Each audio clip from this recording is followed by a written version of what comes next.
আসসালামু আলাইকুম, সবাই কেমন আছেন? আশা করি সবাই ভালো আছেন।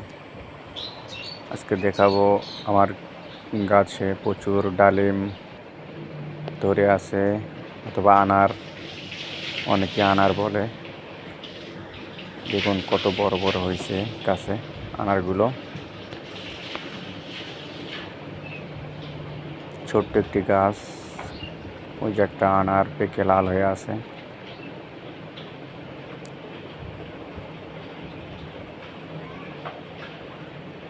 ছোট্ট একটি গাছ, গাছে কতগুলো আনার ধরে আছে।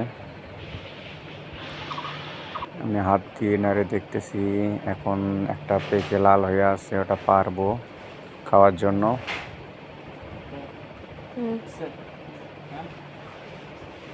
গাছের জিনিস খাওয়ার মজাই আলাদা, নেই কোনো ফরমালিন, একদম টাটকা।